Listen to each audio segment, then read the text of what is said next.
Bismillahirrahmanirrahim. Assalamualaikum warahmatullahi wabarakatuh.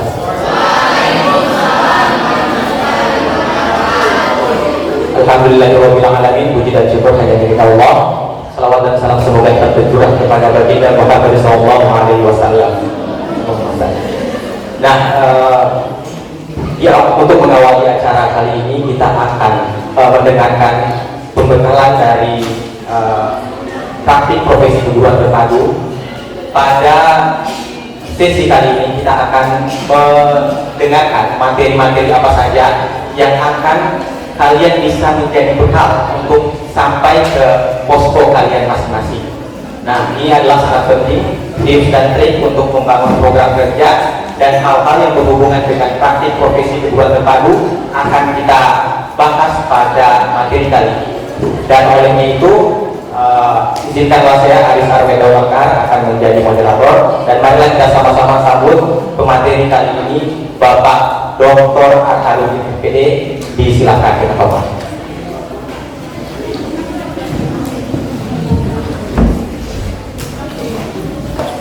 Oke, baik.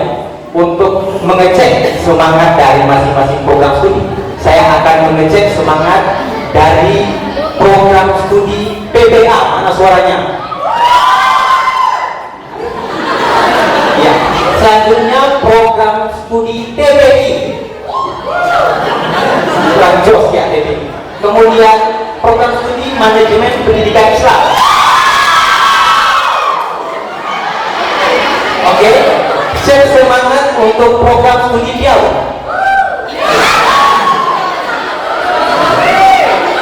Oke, cek semangat untuk program studi PGMI.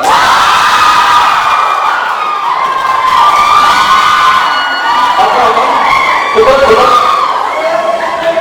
Baik, dan yang terakhir kita cek semangat untuk program studi PAI.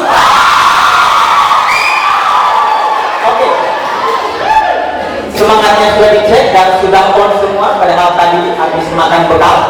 Olehnya itu mari kita sama-sama mendengar materi kali ini mengenai falsafah pengabdian masyarakat oleh Bapak Dekan Fakultas Tarbiyah dan Ilmu Keguruan, Bapak Dr. Arharudin MPD. Silakan ya Bapak. Terima kasih Pak. Assalamualaikum warahmatullahi wabarakatuh. Alhamdulillah, syukurillah wa rahmatullah. Kita bersyukur kepada Allah Subhanahu wa taala dan Rasulullah SAW. Hormati Pak Aris, penjelasan kita hari ini. Ya, saya panggilnya Amin. Teman-teman, saudara-saudara atau adik-adik?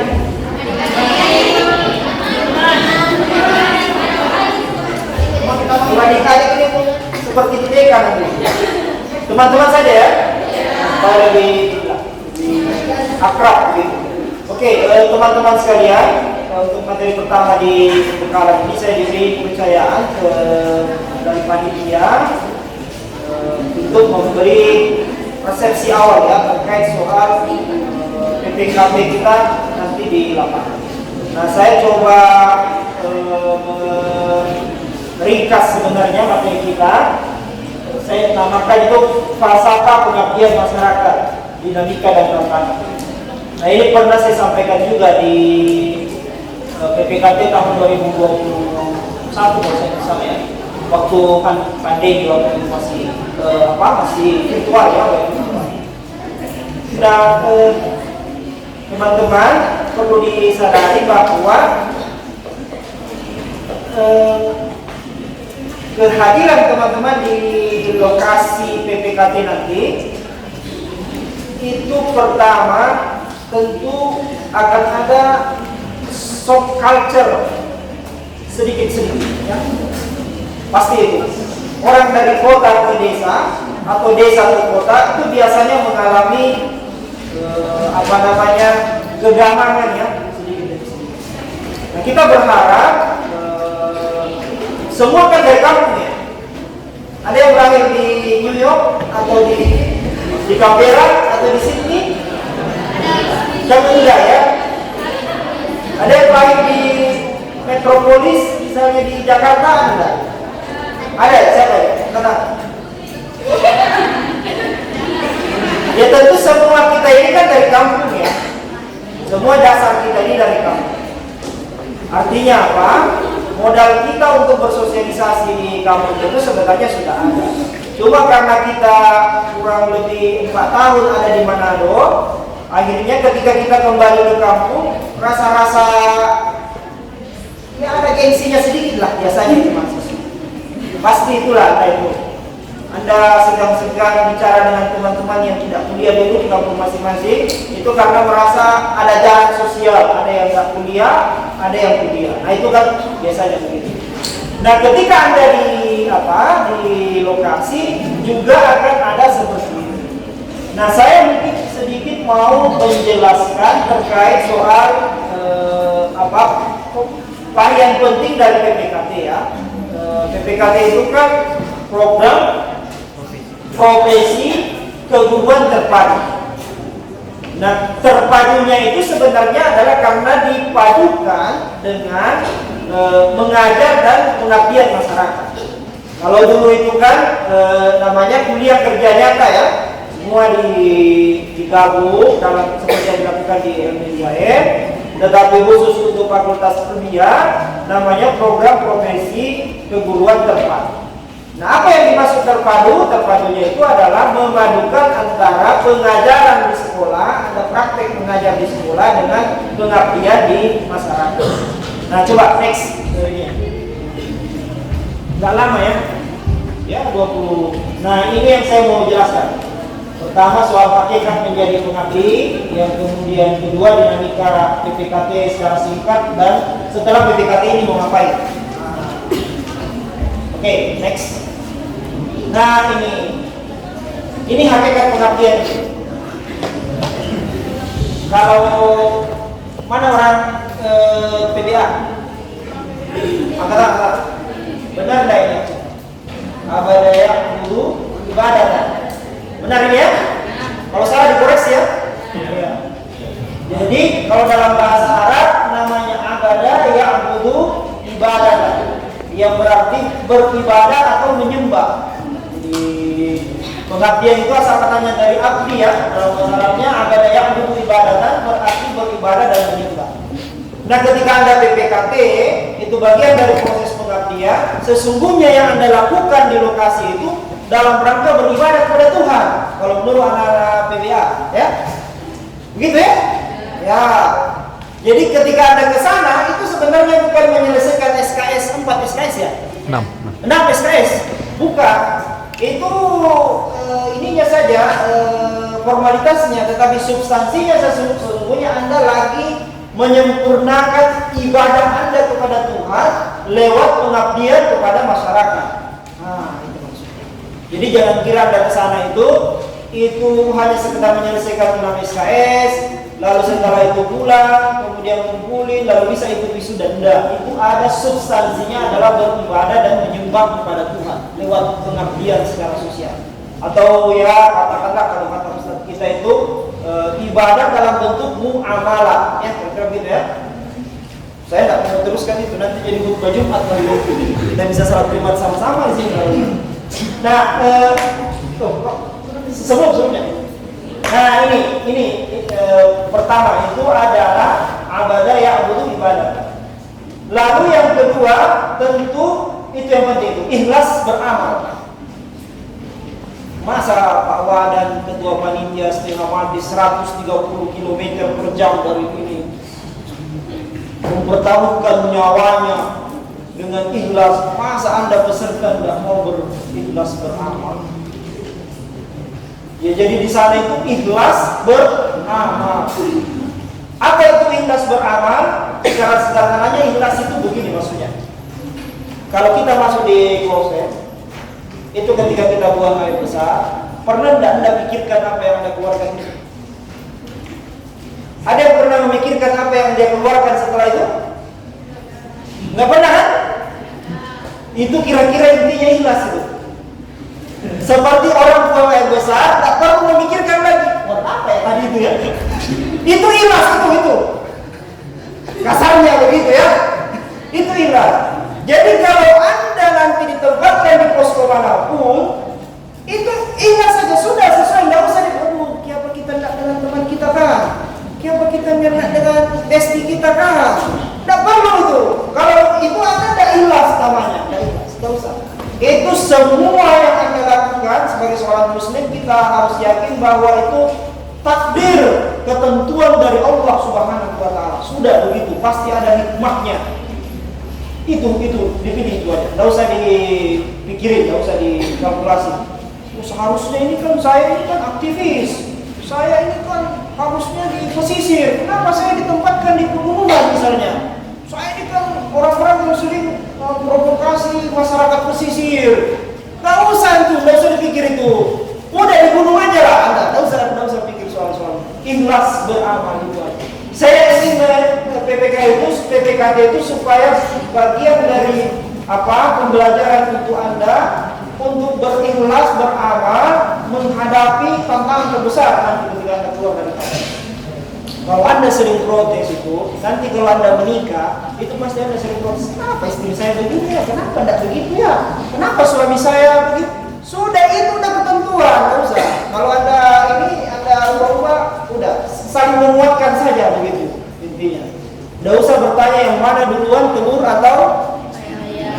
Manfaatkan saja ayamnya, manfaatkan telurnya, goreng telurnya, bikin itu ayamnya ayam goreng kah atau ayam kecap. Nggak usah bertanya mana duluan ayam atau telur, nggak usah. Itu nggak menyelesaikan masalah. Mulai dari sejak pertama sampai sekarang itu terus perdebatan, nggak usah berdebat.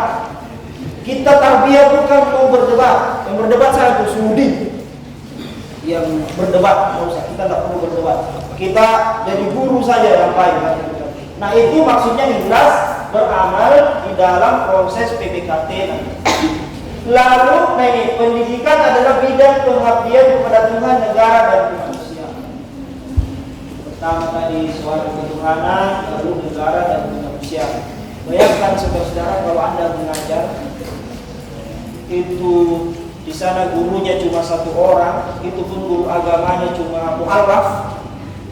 Dan ada nanti begitu itu, guru agamanya itu karena ada guru yang lain yang mu'alaf guru agamanya, lalu tiba-tiba Anda datang, Anda mengajari agama, pendidikan agama ke anak-anak siswa di sana, itu bagian dari pengabdian kepada Tuhan. Kepada Anda turut mencerdaskan kehidupan bangsa.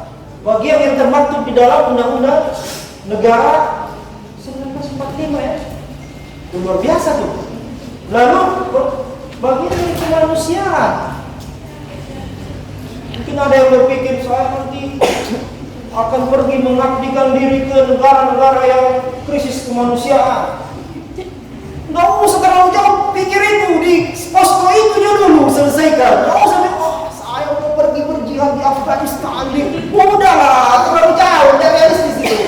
Belum tentu kalau bisa lolos di imigrasi juga. Belum tentu juga ada paspormu. Nggak usah pikir ini dulu di sana dulu. Mengabdikan diri untuk kemanusiaan.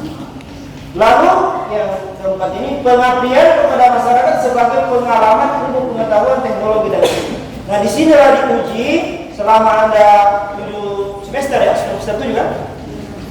Diuji soal bagaimana Anda menerapkan ilmu yang Anda dapatkan di bangku kuliah.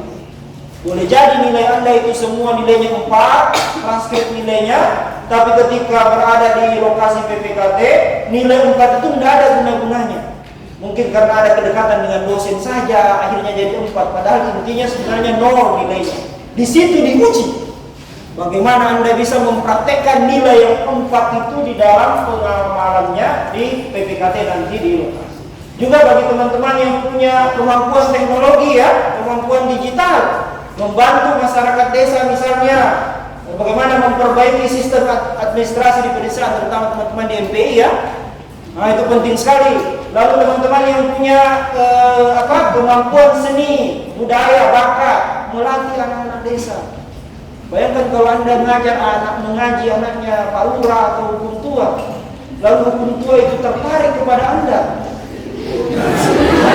Tertarik bukan maksudnya Anda dinikahi, tapi minimal ya menjadikan pemuda desa yang tampan misalnya untuk dinikahkan kepada Anda, kan luar biasa itu. Oh itu sudah sudah ikhlas beramal, sudah bagian dari kemanusiaan, sudah dapat lagi jodoh di sana. Itu tentu kan kita yakin sebagai seorang muslim, bagi orang yang bertakwa kepada Tuhan kan akan didatangkan rezekinya yang tak disangka-sangka kan. Boleh jadi dengan seperti itu Anda bisa ada panas ya. Panas ya. Ya bertahan lah, nanti di desa itu lebih panas dari ini. Kalau Anda dapat di daerah pesisir, oh itu panas itu, luar biasa panasnya. Apalagi di daerah apa? Gorontalo Utara ya, itu mataharinya 2 biasanya di sana. Mataharinya 2. Nah ini hakikat dari pengabdian. Mudah-mudahan ini bisa menjadi bagian inspirasi dari Anda untuk tetap tenang, tetap mengendalikan diri bahwa PPKT ini tidak hanya sekedar untuk menyelesaikan mata kuliah, mendapatkan nilai, tetapi bagian dari pengabdian kepada Tuhan, kepada kemanusiaan, pengamalan ilmu, pengetahuan, teknologi dan seni yang Anda dapatkan di kampus. Coba next. Nah ini prinsip dasar pengabdian masyarakat, menguatkan visi masyarakat gemar belajar atau disebut dengan learning society. Apa maksudnya learning society ini?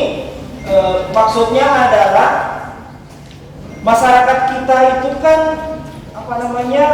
Ya meskipun sekarang ini teknologi informasi semua di desa, orang semua sudah punya handphone, bahkan ada yang sudah 5G ya. Tapi kemampuan literasinya itu masih sangat rendah. Dia hanya pemakai teknologi, pemakai saja. Nah kita berharap dengan adanya proses menguatkan learning society, Anda bisa memberi input lah ke masyarakat kita di sana, bahwa menggunakan teknologi tentu ada filternya ya, ada filternya. Kita berharap Anda bisa menjadi bagian dari visi masyarakat kita ini yang gemar belajar. Nah, yang Anda akan hadapi itu, ya kalau dia di daerah pesisir kan pikirannya pagi bangun, perbaiki kapalnya lalu pergi melaut. Dia tidak pikir ini anaknya sekolah atau tidak, itu tidak ada urusan dia. Pokoknya dia pikirnya dapat ikan hari ini, kau jual, kau beli nasi atau beli makanan untuk kebutuhannya. Dia tidak pernah pikirkan soal pendidikannya. Nah kita berharap Anda ini menjadi orang-orang yang bisa memprovokasi masyarakat kita supaya dia terus menjadi manusia pembelajar. Manusia pembelajar ya salah satunya adalah dengan masuk ke pendidikan formal misalnya, melanjutkan kuliah. Nah itu bagian dari upaya penguatan learning sosial. Lalu yang kedua, mempopulerkan misi pendidikan berkesinambungan. Apa maksudnya misi pendidikan berkesinambungan? Adalah Anda nanti akan temui ada pemuda desa yang punya mimpi besar untuk maju, tetapi tidak ada support sistemnya untuk dia bisa pergi lanjut kuliah. Pasti akan ada seperti itu. Akan ada. Nah, Anda bisa menjadi support system, minimal ya membangkitkan khayalan dia untuk melanjutkan pendidikan. Jadi Anda nanti ya, kalau bisa Anda bikin dongeng lah soal bagaimana kemajuan di Manado, bagaimana kehebatan dia di Manado, meskipun panas kita tetap bisa bertahan. Nah, itu nanti Anda bicarakan lah soal kemajuan di Manado dan terutama di kampus kita ini. Lalu yang ketiga, menyelaraskan dengan asas pendidikan seumur hidup. Jadi lifelong education. Pendidikan itu tidak hanya didapatkan di dalam proses pendidikan formal, tetapi jauh dari itu, pendidikan itu bisa didapatkan di ruang-ruang terbuka bersama dengan masyarakat. Maksudnya adalah kita berharap Anda bisa belajar dengan masyarakat juga, belajar soal kearifan lokal, belajar soal tradisi keberagaman yang ada di desa-desa di posko Anda berada, belajar soal tradisi memasak ibu-ibu yang pendapatan suaminya 50.000 sehari bisa bertahan menghidupi anak 4 orang. Itu tidak diajar di daerah mata kuliahnya itu. Itu maksudnya lifelong education. Kita perlu belajar soal teknik-teknik. Belajar teknik kan yang belum menikah, calon-calon istri semua. Bagaimana menghadapi suami yang tidak punya pekerjaan, tetapi dari jam 3 dia mabuk sampai jam 3 subuh. Ada tuh begitu tuh, pasti tuh ada tuh. Bagaimana menghadapi seorang istri yang kerjanya cuma cari kutu dengan tetangga, menggosip, minta pulsa kuota data supaya bisa main TikTok. Ada tuh nanti Anda dapatkan. Yang laki-laki ya. Nanti. Nah itu perlu Anda belajar dengan terjun langsung melihat keadaan itu semua. Mudah-mudahan dari situ setelah Anda selesai PPKT, Anda punya pengalaman, Anda punya new insight baru, ke wawasan yang baru, yang kemudian bisa merubah sedikit demi sedikit paradigma Anda bahwa hidup ini tidak mudah, hidup ini susah, hidup ini tidak semudah kita pakai klik-klik itu Anda. Aku ada karena aku ngeklik kan, gitu ya. Kita nyanyi sekali kan kalau nggak klik-klik gitu. Nah itu juga perlu anda waspada itu. Nanti ada tetua-tetua kampung bicara kalau anda main handphone terus, wah itu repot itu. Nah itu perlu dipelajari teknis-teknis bagaimana hidup ya bersama dengan masyarakat. Oke, next. Nah ini PPKT. Jelas baliknya. Kegiatan akademik untuk mengembangkan kompetensi profesional, pedagogik, sosial, dan kepribadian. Nah ini yang harus dipenuhi. Kalau Anda sudah PPKT, tapi kompetensi profesional Anda di dalam mengajar itu tidak meningkat, lalu pedagogiknya juga tidak meningkat, apalagi kompetensi sosial dan kepribadiannya tidak berubah, berarti PPKT gagal. Gagal total. Ini empat kompetensi yang harus terbangun menjadi satu. Lalu yang sana itu apa bacanya itu?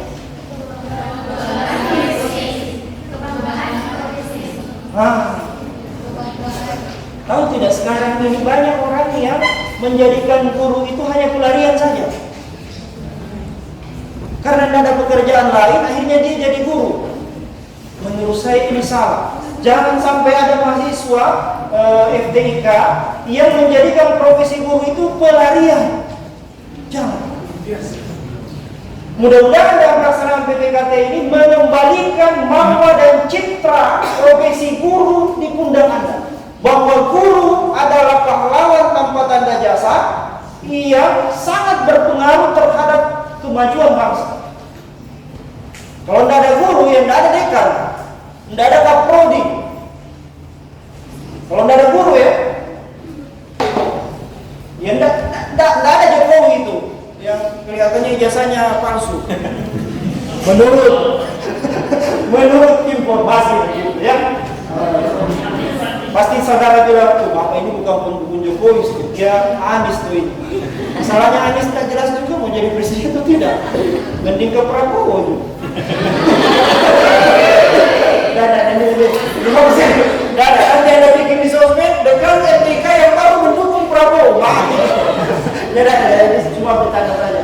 Karena pasti Anda akan nanti ditanya, karena dukung siapa soal di 2024, nanti di masyarakat pasti ketemu kayak gitu. Nah itu mudah-mudahan PPKT ini bisa mengembalikan marwah guru sebagai profesi yang bukan pelarian. Harusnya guru itu profesinya ya lebih terhormat dari CEO perusahaan. Karena CEO perusahaan itu lahir dari seorang guru. Nah itu tuh maksudnya. Jadi mengembalikan marwahnya kebanggaan sebagai seorang guru. Nah, ada real teaching dan riset kependidikan berbasis pengabdian. Nah, selama ini kita di ruang-ruang kelas hanya misalnya ada micro teaching ya. Ya itu kan sebenarnya tidak real teaching itu karena mikro saja. Itu quasi teaching lah istilahnya dalam proses pembelajaran. Nah, ketika Anda ikut PPKT ini betul-betul real teaching. Kalau di dalam teorinya mungkin Anda harus masuk lewat pertama persepsi dulu, kemudian ada pengantar, kemudian ada penjelasan. Nanti itu tidak persepsi, karena Anda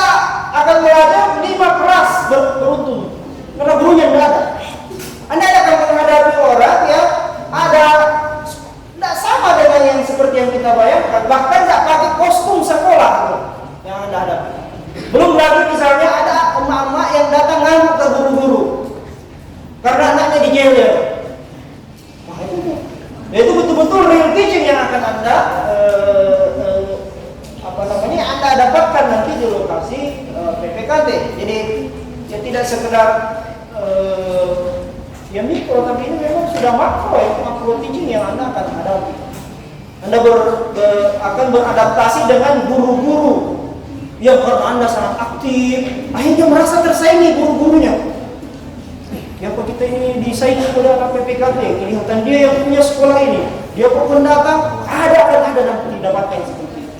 Nah, oleh karena itu perlu persiapan sejak dini. Lalu ini teori ya, teori pengabdian, community engagement, pelibatan masyarakat atau umum. Nah, sedapat mungkin saudara, semua teman-teman ketika melakukan program-program kegiatan harus melibatkan tokoh-tokoh masyarakat yang ada di lokasi. Jangan jalan sendiri. Jangan mentang-mentang Anda ini mahasiswa lalu seluruh di kepala Anda itu Anda mau terapkan di masyarakat. Itu nggak mungkin begitu. Nggak ada itu. Itu biasanya teori yang kita pelajari di kelas itu berbeda jauh dengan prakteknya misalnya Anda mau mengajar sudah teman-teman yang bahasa Inggris sudah mau mengajar soal pronunciation misalnya, sementara abjad saja yang salah-salah ini kan, sementara alat peraga tidak ada, jangan bahasa Inggris ya, bahasa Indonesia saja setengah mati, bagaimana berbahasa Inggris. Nah tentu ini perlu penyesuaian, apalagi teman-teman yang PBA misalnya sudah ngajar produk tinggi, tapi yang ngaji saja nggak tahu. Ya jadi tidak bisa mau produknya diperbaiki, ngajinya dulu ya diperbaiki. Karena kalau mengajar langsung produk bagi siswa yang tidak tahu ngaji, ya itu sama melampaui surga nanti dia. Nah itu maksudnya akan ada hal-hal seperti itu yang akan Anda dapatkan di lokasi PPKT. Nah siap-siaplah menghadapi hal-hal seperti itu. Next. Ini pengalaman saya membimbing ya. Saya pernah membimbing sehingga saya PPKT itu tahun 2019. Ini di Kompes Arafah Bitung. Waktu itu saya membimbing. Ya alhamdulillah karena di dalam dalam pesantren dan peserta PPKT kita itu lumayan aktif mereka. Bagus ini contoh saja ini gambarnya yang di dalam pesantren. Nah bagaimana yang di luar pesantren misalnya? Kalau di dalam pesantren kan lebih mudah ya, karena yang produk tadi itu udah bagus. Bagaimana kalau yang di luar, yang di pesisir misalnya, yang sekolahnya cuma Senin saja, karena kalau Selasa, Rabu, Kamis, Jumat dia ke laut, apa gurunya juga ikut ke laut, sambil mancing saja, pasang di TikTok lagi mancing bersama dengan mancing mania begitu. Nah, itu tuh perlu ditakis itu. Gimana ini? Dan itu tidak ada teorinya, langsung praktekkan, tidak ada teorinya. Itu tidak ada teori dari strategi strategi pembelajaran. Itu strategi pembelajaran yang Anda pelajari itu semua nanti nol itu beda dengan yang Anda akan lakukan di lokasi PPKT. Nah, oleh karena itu ini tantangan sekaligus menjadi peluang untuk Anda untuk bisa menyerap ya seluruh pengalaman, pengetahuan dari dinamika masyarakat yang ada. Coba next. Nah, terakhir setelah PPKT ngapain aja? Ini kan nanti ingatkan masalahnya buat laporan PPKT sesuai dengan instruksi panitia. Terbitkan hasil riset termasuk penelitian dalam bentuk artikel jurnal. Nah itu nantilah dipikirkan soal bagaimana teknisnya nanti supaya ada impact juga ke kita. Desain program pengabdian lanjutan. Kalau bisa ada rekomendasi ya yang akan masuk ke kita supaya nanti dilanjutkan itu. Lalu selesaikan skripsi. Jangan setelah PPKT pergi nonton terus, tidak selesaikan skripsi. Setelah selesai skripsi segera menikah. Iya, untuk menerapkan apa yang didapatkan di PPKT ya. Kalau bisa menikah di tempat PPKT supaya langsung kita ini. Dan nanti saya datang panggil tim untuk datang merayakan bersama. Saya jadi saksi pernikahan Anda. Pernikahan PPKT bersemi di antara cinta yang terjadi. Nah ini dibuat laporan PPKT, terbitkan hasil riset oleh penelitian dan artikel jurnal, nanti secara teknisnya dijelaskan. Kemudian desain program pengabdian lanjutan, rekomendasi apa ya nanti, lalu selesaikan skripsi Anda dan segera. Ini setelah PPKT ngapain? Saya kira sudah. Take next. Terima kasih. Pas, sudah selesai materinya, itu saja. Mudah-mudahan bisa menginspirasi Anda sekaligus membuka relung-relung perasaan dan pikiran Anda bahwa apa yang Anda lakukan nanti itu tidak hanya sekedar menyelesaikan kewajiban SKS, tetapi tentu punya dampak ya, dan impactnya terhadap kemanusiaan dan masyarakat sekarang. Saya kira demikian. Tidak kurangnya mohon dimaafkan. Assalamualaikum warahmatullahi wabarakatuh. Beri aplaus dulu untuk Bapak. Oke, baik. Sekarang kita akan lanjutkan pada sesi pertanyaan. Saya lihat kayaknya di seluruh sana sudah menjawab banyak sekali pertanyaan. Yang pakai beci, yang paling surut itu luar biasa. Ya, saya berikan 3 kesempatan bertanya untuk para mahasiswa. Silakan angkat tangannya, sebutkan namanya, prodinya, dan apa pertanyaannya. Silakan berdiri. Ya, silakan untuk Albasir Bunda. Terima kasih. Assalamualaikum warahmatullahi wabarakatuh.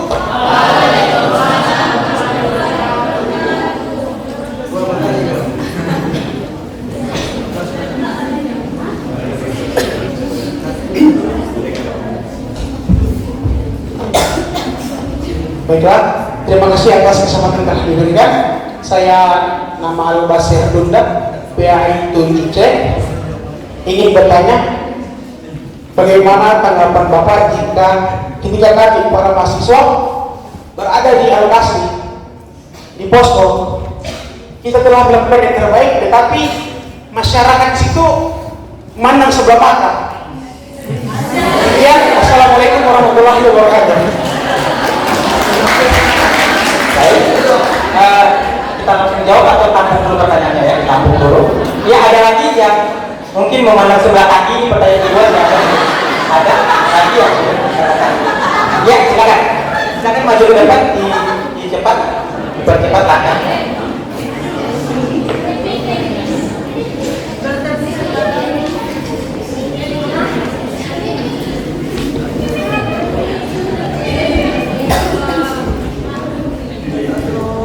Oke, baik, terima kasih. Sebelumnya perkenalkan, nama saya Devi Putri Utami dari program studi manajemen pendidikan Islam.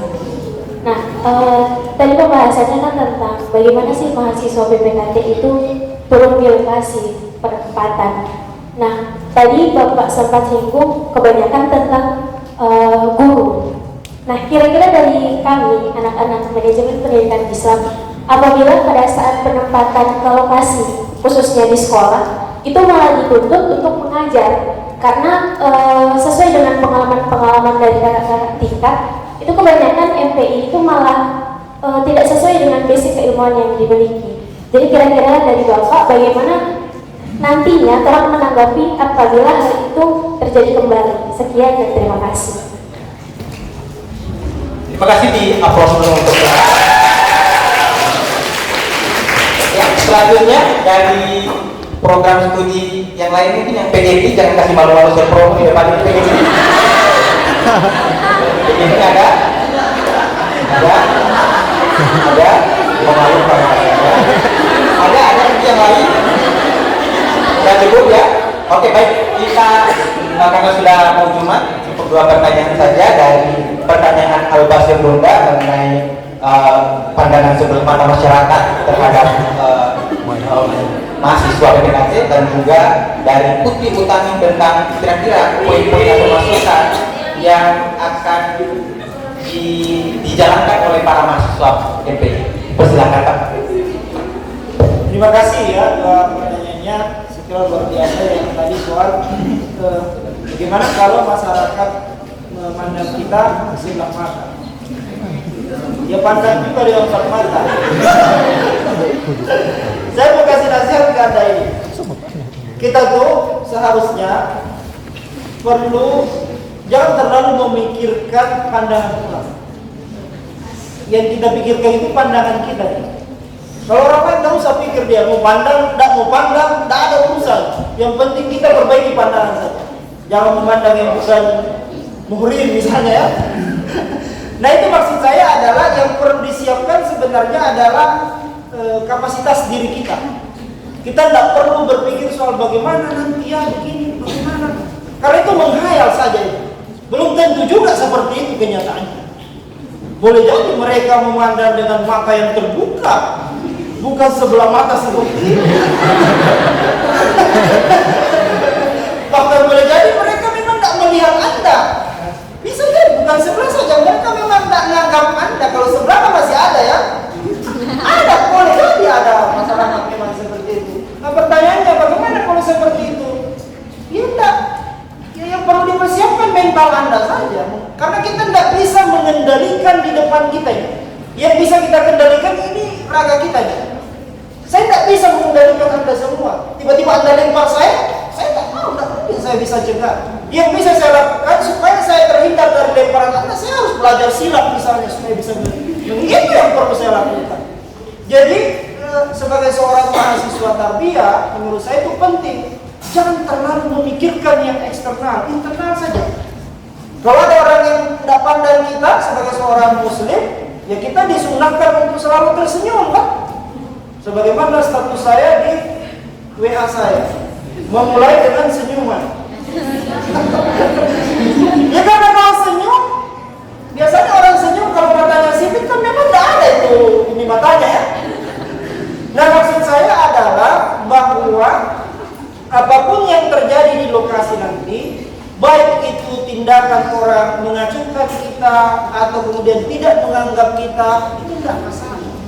Yang penting perasaan dan pikiran kita ini dibuka selebar-lebar mungkin supaya seluruhnya itu bisa kita serap. Perbaiki perasaan Anda.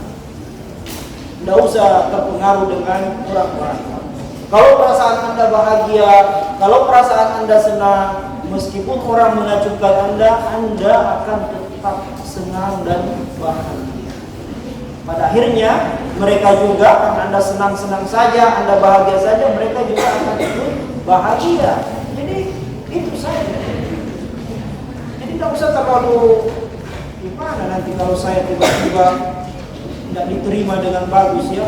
Tidak usah pikirkan itu. Kalau kamu pikirkan itu pusing nanti. Bagaimana nanti kalau tiba-tiba di bus itu banyak bocor? Tidak bakalan selesai. Tidak usah. Nanti pada akhirnya akan dapat jalan keluarnya.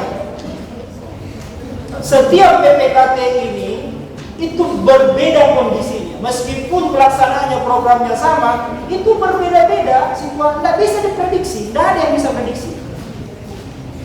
Kecuali kalau kita Nabi Isa misalnya bisa menghidupkan orang mati, boleh kita prediksi. Tidak ada yang bisa.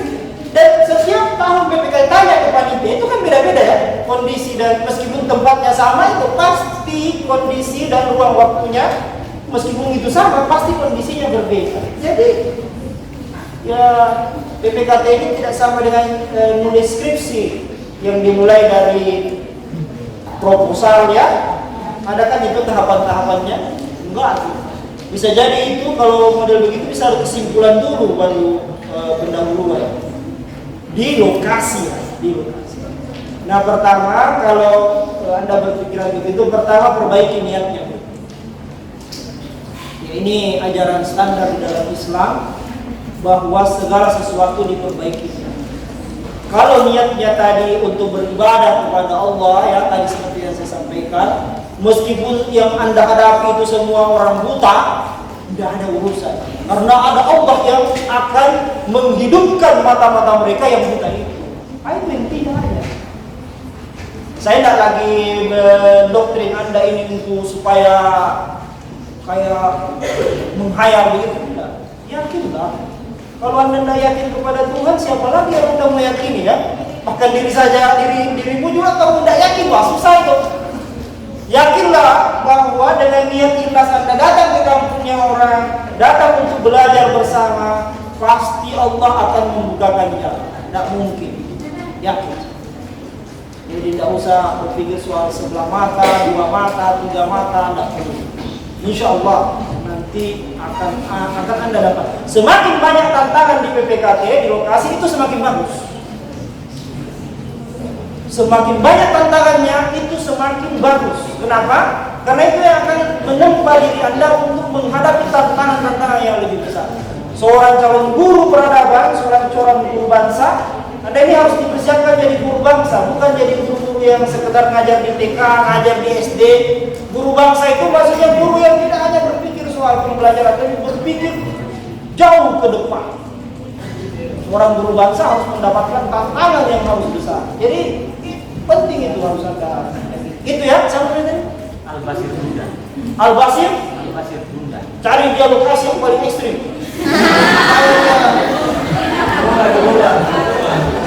Cari tempat paling ekstrim supaya ketika dia kembali saya mau tanya bagaimana rasanya.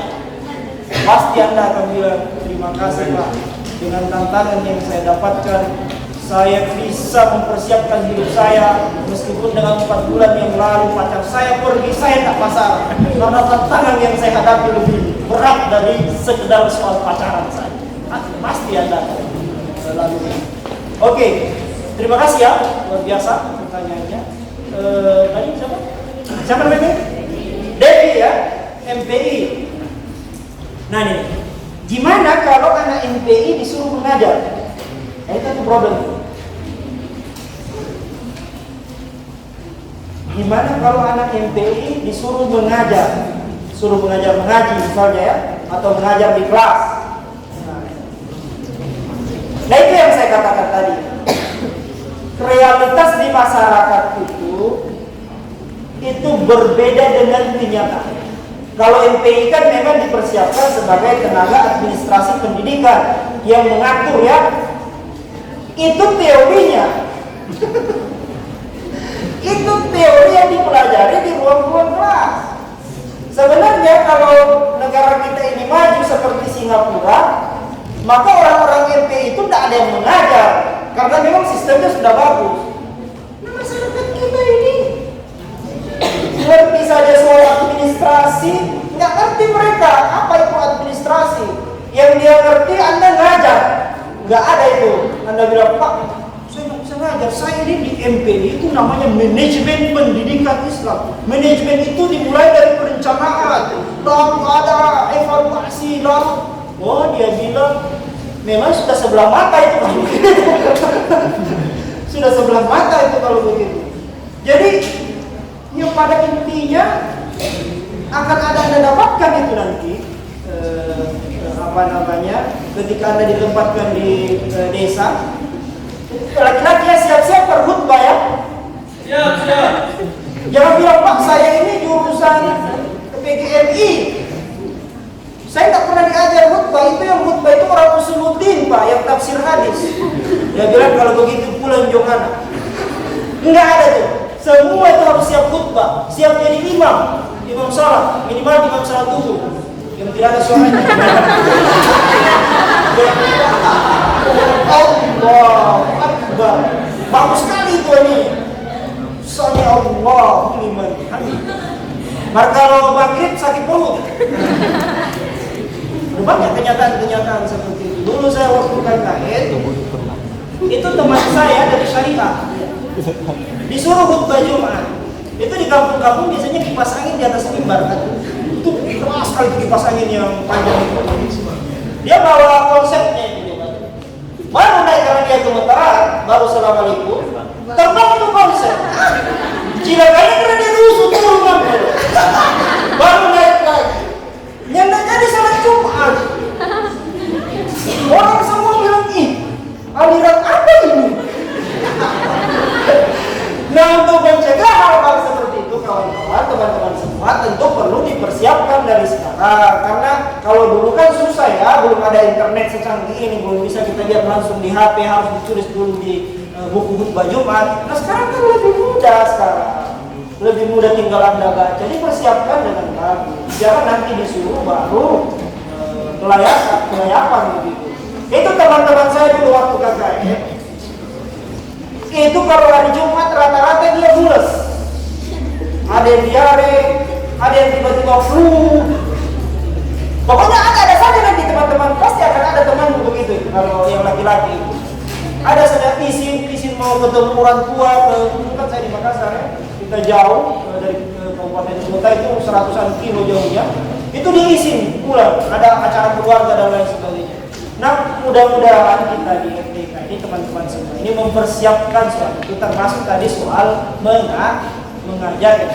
Jadi ya kita memang berupaya misalnya menempatkan khusus untuk teman-teman MPI di di lembaga-lembaga lembaga-lembaga pendidikan, tapi itu kan tidak proporsional juga ya. Kalau berapa banyak sih lembaga pendidikan Islam di Sulawesi Utara ini yang betul-betul termanage dengan bagus? Enggak juga ya, kecuali mungkin teman-teman yang di Don Bosco atau di Dian Harapan yang memang secara administratif mereka maju begitu. Tapi kalau kita kan problemnya bukan soal manajemen ini, problemnya adalah tidak ada yang mau mengajar. Nah, oleh karena itu saya minta teman-teman di MPI untuk sedikit menurunkan ego sektoral ke MPI-annya. Mengajar.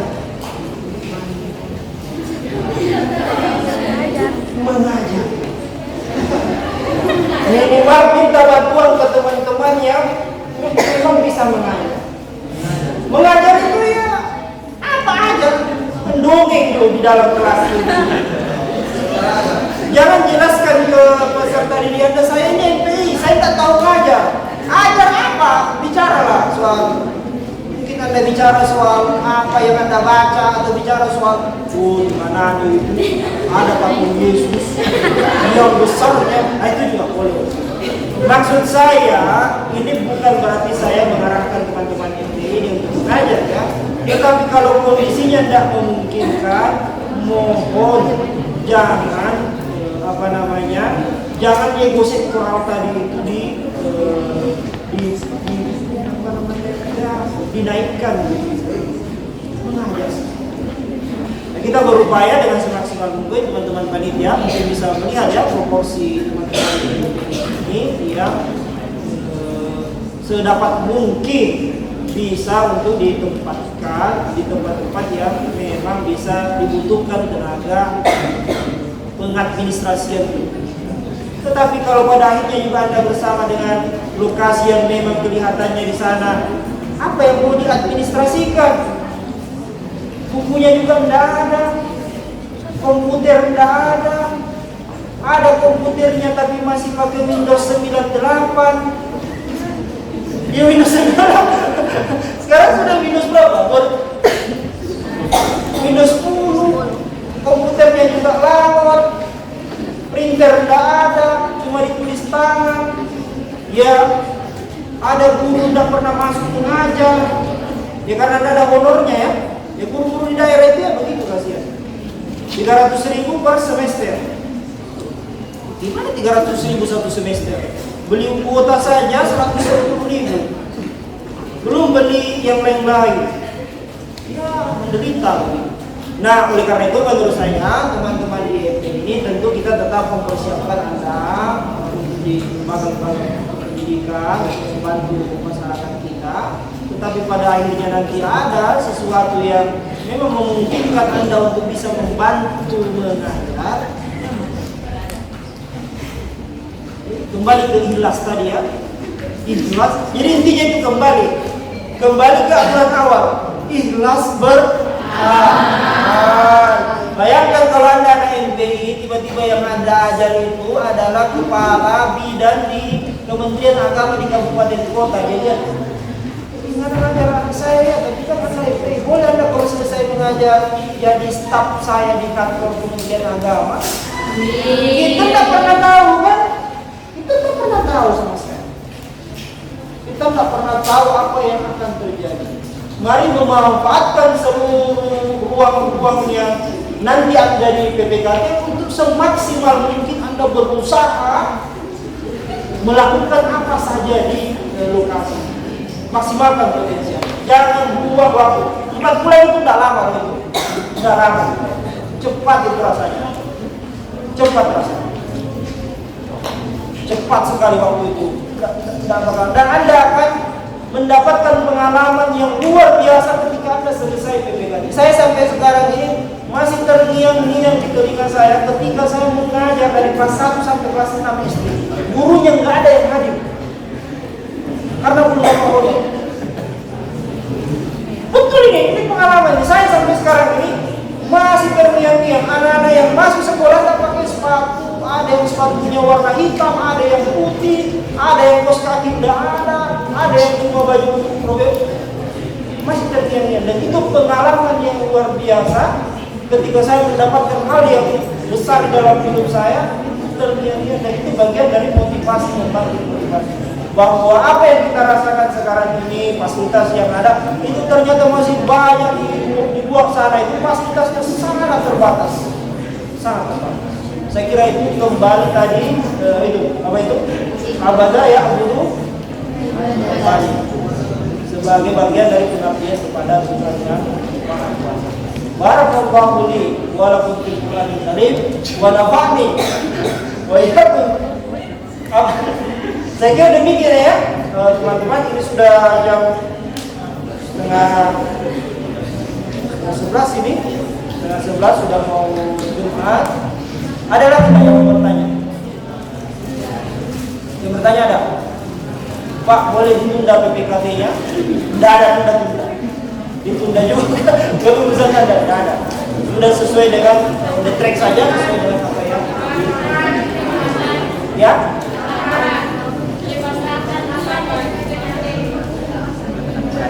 Oh nanti lah itu secara teknis disampaikan. Pertanyaannya nanti. Bukan itu khusus ke pertanyaan itu nanti. Oke, saya kira demikian ya. Terima kasih atas partisipasi dan atensi saudara, teman-teman semua peserta 1-2 hari ini di tempat sini.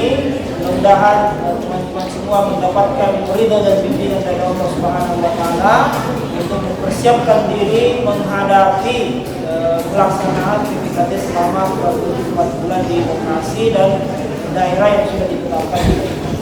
Demikian saya kira, lebih dan kurangnya mohon dimaafkan. Assalamualaikum warahmatullahi wabarakatuh. Waalaikumsalam. Beri aplaus dulu untuk Bapak.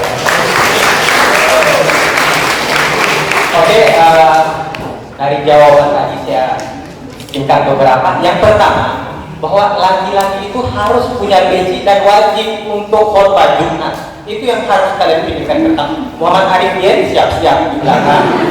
Yang laki-laki itu wajib ya, wajib, karena di masyarakat mereka tidak akan tanya kurikulum Anda apa, tidak, profil lulusan Anda apa, CPL Anda apa, CBMK apa, Anda apa.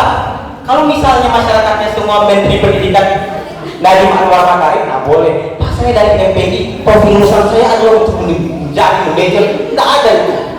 Yang ada kalian disuruh apa yang mereka butuhkan.